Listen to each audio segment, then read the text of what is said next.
身为客家人，我以许爸爸、许妈妈、以许良宇为荣为傲，你们所做的事情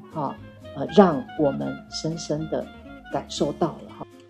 上个月初我们离开的时候，许妈妈还买了这里的大饼让我带回去分送给同仁吃，我就把这个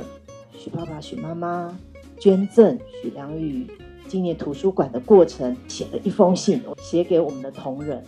告诉我们的同仁有这么一个故事，许爸爸、许妈妈这样的心意，透过各位每一个人都可能发出来的力量，来影响这个社会，让这个社会更温暖、更友善。我想它不是只是大饼，它让我们感受到这份这么强大的力量跟温暖、友善、热情的爱。我们虽然是最后一个共善的，但我希望它也会是一个开始，在台湾，在社会任何一个角落都可以发光发热。